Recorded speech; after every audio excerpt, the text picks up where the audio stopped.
Video like जरूर कर लीजिए और ऐसे वीडियो लगातार फ्री में पाने के लिए चैनल को तुरंत सब्सक्राइब कर लीजिए और बेल आइकन को जरूर टैप कर लीजिए ताकि आगे भी सारे वीडियो आपको मिलते रहे। यूट्यूब में फॉलो करते हैं तो प्लीज ये वाला फ्री टेलीग्राम चैनल जरूर ज्वाइन कर लीजिएगा। सारे नोटिफिकेशन सारे अपडेट यहीं पे आते हैं, ध्यान रखिए। Good morning friends, my name is Chandravardhan and I welcome you all to Study for Civil Services, one of the India's leading educational platforms।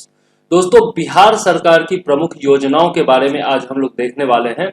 67th BPSC के लिए बहुत ज्यादा इंपॉर्टेंट है। यहाँ से 2-3 क्वेश्चन निश्चित तौर पर पूछे जाते हैं हर साल, तो निश्चित तौर पर आप हमारे साथ लगातार बने रहिए और ये वीडियो पूरा का पूरा देखिए। ये पूरा सीरीज होगा एक बिहार गवर्नमेंट स्कीम्स का, और सबसे पहले जो हम लोग इसमें पढ़ने वाले हैं वो है 7 निश्चय योजना, जो कि नीतीश कुमार लेकर आए थे पिछली बार चुनाव के टाइम में।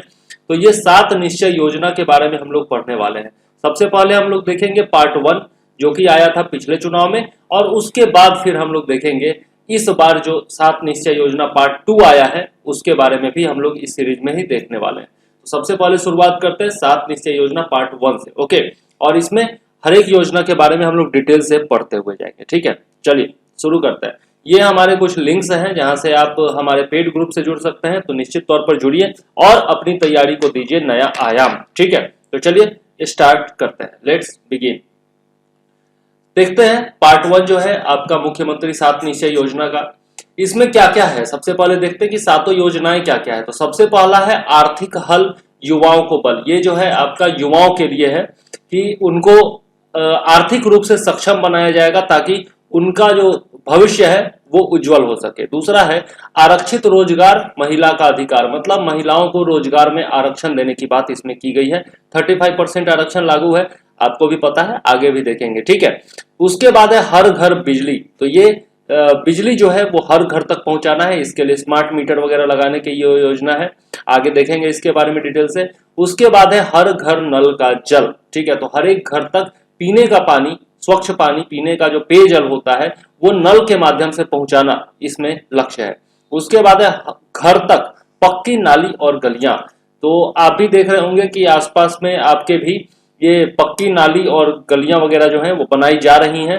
हालांकि बहुत ज्यादा अच्छा ये स्कीम था, लेकिन इसका इम्प्लीमेंटेशन ढंग से नहीं हो पा रहा है। अब आगे देखेंगे इसके बारे में।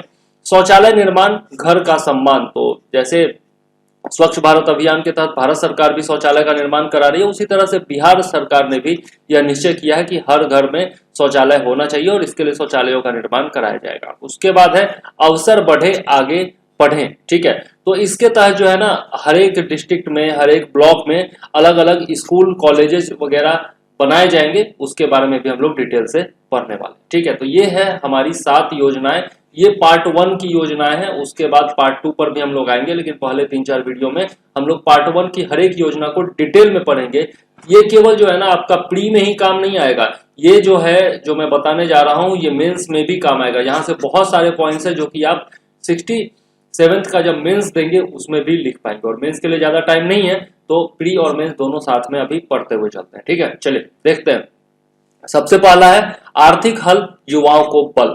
तो इसमें है बिहार के युवाओं को आत्मनिर्भर बनाने और उन्हें निर्णय लेने की प्रक्रिया के तहत सीखने, कौशल विकास हासिल करने और काम करने का अवसर देने के लिए यह योजना चलाई जा रही है। और इसके तहत कौन कौन सी योजनाएं हैं। तो सबसे पहला है बिहार छात्र क्रेडिट कार्ड योजना, ठीक है। इसके तहत देखते हैं, इसको अंग्रेजी में कहेंगे Bihar student credit card scheme. और इसके तहत जो है आपका देख सकते हैं बिहार शिक्षा वित्त निगम के द्वारा यह जो है योजना संचालित की जा रही है, और वैसे छात्रों को आर्थिक सहायता दी जा रही है, वित्तीय सहायता दी जा रही है जो कि 12वीं कक्षा उत्तीर्ण कर चुके हैं या 12वीं कक्षा में है और उच्च शिक्षा से वंचित रह गए हैं। मतलब कि 12वीं के बाद 12+ के बाद आपको उच्च शिक्षा हायर एजुकेशन के लिए बाहर जाना पड़ता है ना, तो उस स्थिति में अगर आपके पास पैसे नहीं हैं और आप हायर एजुकेशन हासिल करने में सक्षम नहीं है केवल पैसों की कमी की वजह से, तो फिर आपको क्या दिया जाएगा, क्रेडिट कार्ड दिया जाएगा। और 4 लाख रुपए तक, जी हाँ 4 लाख रुपए तक जो है आपको क्रेडिट दिया जाएगा, आपको उधारी दी जाएगी और आप अपना पढ़ाई कंटिन्यू करिए और उसके बाद फिर लौटाने की व्यवस्था की जाएगी, ठीक है। तो ये है आपका आर्थिक सहायता के लिए बिहार छात्र क्रेडिट कार्ड योजना। आगे है नेक्स्ट क्या है, आर्थिक हल युवाओं को बल के तहत ही एक और योजना है जो है मुख्यमंत्री निश्चय स्वयं सहायता भत्ता योजना, ठीक है। मुख्यमंत्री निश्चय सेल्फ हेल्प अलाउंस स्कीम, ठीक। इसमें क्या है, तो राज्य भर के 20 से 25 वर्ष की आयु के बेरोजगार युवाओं को, देखिए याद रखिएगा उम्र जो है ना वो याद रखना है। जैसे पिछले स्कीम में 4 लाख तक का सीमा है वो याद रखना है, उसी तरह से इसमें भी जो है आपका 20 से 25 वर्ष तक की आयु के बेरोजगार युवा इसमें शामिल होंगे, यह याद रखना है। और इसके लिए प्रति माह 1000 रुपए जो है स्वयं सहायता भत्ता प्रदान किया जाता है। मतलब आप यदि बेरोजगार हैं तो एक तरह समझिए कि 1000 रुपये आपको बेरोजगारी भत्ता दिया जाएगा 20 से 25 वर्ष की आयु के बेरोजगार युवाओं को, ठीक है, नौकरी की तलाश में जो लगे हुए हैं। इसके अतिरिक्त भत्ता प्राप्त करने वाले युवाओं को भाषा, जिसमें हिंदी और अंग्रेजी शामिल है, और जो आपका बुनियादी कंप्यूटर कौशल जो होता है, मतलब जो आपका बेसिक कंप्यूटर स्किल है उसकी शिक्षा दी जाएगी। और अदर जो बिहेवियरल एबिलिटीज है, मतलब व्यवहारिक क्षमता जो है उसको सीखना पड़ेगा, तभी जाकर के आपको ये 1000 रुपए बेरोजगारी भत्ता के रूप में मिलेगा, ठीक है। एक और चीज जो पिछले स्लाइड में याद रखना है आपको कि ये 12वीं कक्षा के छात्रों के ऊपर का है, ठीक है, ये जरूर याद रखना है, ठीक है। और 4 लाख रुपए, ठीक। चलिए आगे है, नेक्स्ट है आपका आर्थिक हल युवाओं को बल के अंतर्गत ही यह है कुशल युवा कार्यक्रम, स्किल्ड यूथ प्रोग्राम। इसके तहत क्या किया जाएगा, 15 से 28 वर्ष तक की आयु के युवा जिन्होंने मैट्रिक परीक्षा या समकक्ष परीक्षा उत्तीर्ण कर ली है, उसे भाषा हिंदी या अंग्रेजी या फिर संचार कौशल यानी कि कम्युनिकेशन का जो आपका ट्रेनिंग है वो दिया जाएगा, ठीक है। देखिए यहाँ पर लैंग्वेज का ट्रेनिंग दिया जाएगा, उसके बाद कम्युनिकेशन स्किल, और फिर कंप्यूटर रिलेटेड स्किल जो है, मतलब कंप्यूटर से संबंधित जो भी व्यवहार कौशल है, ठीक है, यह सब क्षेत्र में प्रशिक्षण दिया जाएगा, ठीक है। यहाँ पर एज क्या है, 15 से 28 है। पिछला जो हम लोग देखे थे उसमें 20 से 25 था, इस बार जो है आपका 15 से 28 है। तो ये एज जो है वो सब में अलग अलग है और ये पूछा जाएगा, इसलिए याद रखिएगा, ठीक है। इस कार्यक्रम में कुल, यह जो कार्यक्रम है टोटल 24 घंटे का होता है जिसमें ट्रेनिंग दिया जाता है, ठीक है। और इसमें क्या है, भाषा जो है हिंदी अंग्रेजी, उसके साथ साथ संचार क्षमता का प्रशिक्षण 80 घंटे तक चलता है, ठीक है। यह जो है आपका 80 घंटे तक आपको भाषा की शिक्षा दी जाएगी हिंदी अंग्रेजी, और साथ में जो आपका कम्युनिकेशन स्किल है उसके लिए 80 घंटे तक। उसके बाद बेसिक कंप्यूटर स्किल जो है वो 120 घंटे का है, और व्यवहारिक निर्देश जो है वो 40 घंटे का है। तो टोटल मिलाकर के आप देख सकते हैं 40, 120, 160 और 80, 240, 240, ये यहाँ पे 240 होना चाहिए, 24 नहीं, यहाँ पर लिखने में गलती हो गया है, ये 24 आवर्स नहीं, टोटल आपका 240 घंटा होना चाहिए, ठीक है। तो ये टोटल जो होगा वो 240 घंटे का होगा, इतना याद रखिएगा, ठीक है, ये जरूर याद रखिएगा। बाकी अलग अलग इंडिविजुअली याद रखने की जरूरत नहीं। चलिए तो नेक्स्ट है आपका, इसी के तहत आर्थिक हल युवाओं को बल के तहत ही बिहार स्टार्टअप नीति 2016 जो है वो लागू की गई है, औद्योगिक विकास में तेजी लाने के लिए, क्योंकि औद्योगिक विकास होगा तभी तो युवाओं को रोजगार मिलेगा ना। तो इसके लिए 2016 में 1 सितंबर 2016 को यह लागू किया गया, क्या, बिहार स्टार्टअप नीति 2016 जो है वो लागू किया गया, ठीक।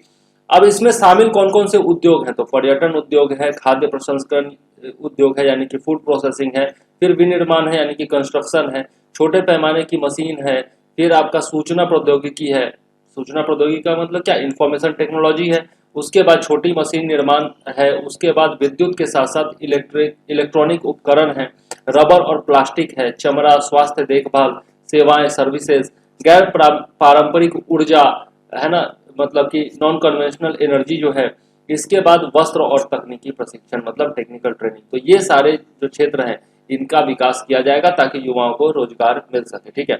यह बिहार औद्योगिक निवेश संवर्धन अधिनियम 2016 में पारित किया गया था, ये भी आपको याद रखना है, ठीक है। ये आपका औद्योगिक निवेश संवर्धन अधिनियम 2016 के तहत है, ठीक है, ताकि राज्य के रूप में बिहार के भीतर औद्योगिक निवेश को और अधिक सुलभ बनाया जा सके। औद्योगिक निवेश, जितना इंडस्ट्रियल इन्वेस्टमेंट होगा उतना ही ज्यादा रोजगार का सृजन भी होगा।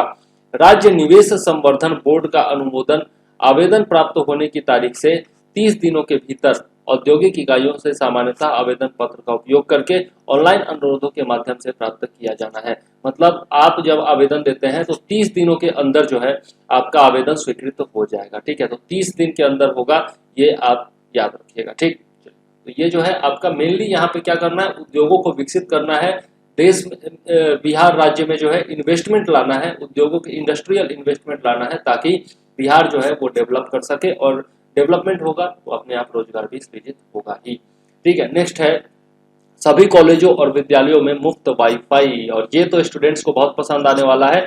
तो प्रत्येक प्रदेश के प्रत्येक युवाओं को जो है ई गवर्नेंस से जोड़ना इसका लक्ष्य है। ठीक है, तो ई गवर्नेंस से जुड़ेंगे छात्र तभी जाकर के आगे बढ़ पाएंगे, है ना, क्योंकि जब तक आप इंटरनेट आपके पास नहीं होता तो लगता है जैसे दुनिया सूनी है, खास करके छात्रों को। अभी आप जो पढ़ रहे हैं वो भी इंटरनेट की बदौलत ही पढ़ रहे हैं ना, मुझसे जो पढ़ रहे हैं, क्योंकि ये ऑनलाइन ट्रेनिंग है, आप यूट्यूब पर देख रहे हैं। इसे प्राप्त करने के लिए इन छात्रों के लिए वेब से जुड़ना आवश्यक है, ताकि उन्हें वैश्विक और राष्ट्रीय स्तर पर होने वाले विकास के साथ साथ परिवर्तन और विकास के बारे में सूचित किया जा सके। बिल्कुल सही बात है। To achieve this, it is necessary for those students to connect to the web so that they can be informed about the changes and developments as well as the developments taking place at the global and national level। और इस योजना का मुख्य लक्ष्य क्या है? राज्य के सभी कॉलेजों और विश्वविद्यालयों को मुफ्त वाईफाई के माध्यम से इंटरनेट की सुविधा प्रदान करना। ठीक है, तो ये भी जो है आपका आर्थिक हल युवाओं को बल के तहत ही आता है। ठीक है, इसके बाद है आपका आर्थिक रोजगार, महिला का अधिकार। नेक्स्ट वीडियो में इसको कवर करेंगे। फिलहाल इस वीडियो को यहीं पर करते हैं समाप्त। वीडियो आपको पसंद आया होगा ऐसा मुझे लगता है। यदि पसंद आता है तो जरूर हमारे चैनल को सब्सक्राइब कर लीजिए, वीडियो को जो है लाइक करिए और कमेंट करके बताइए कि ये सीरीज आपको कैसा लग रहा है, क्योंकि बीपीएससी के लिए बहुत ज्यादा इंपॉर्टेंट है। ठीक है, तो चलिए, मैं चंद्रवर्धन फिलहाल आपसे लेता हूं विदा। इस वीडियो में मुझे दीजिए इजाजत। जय हिंद, वंदे मातरम।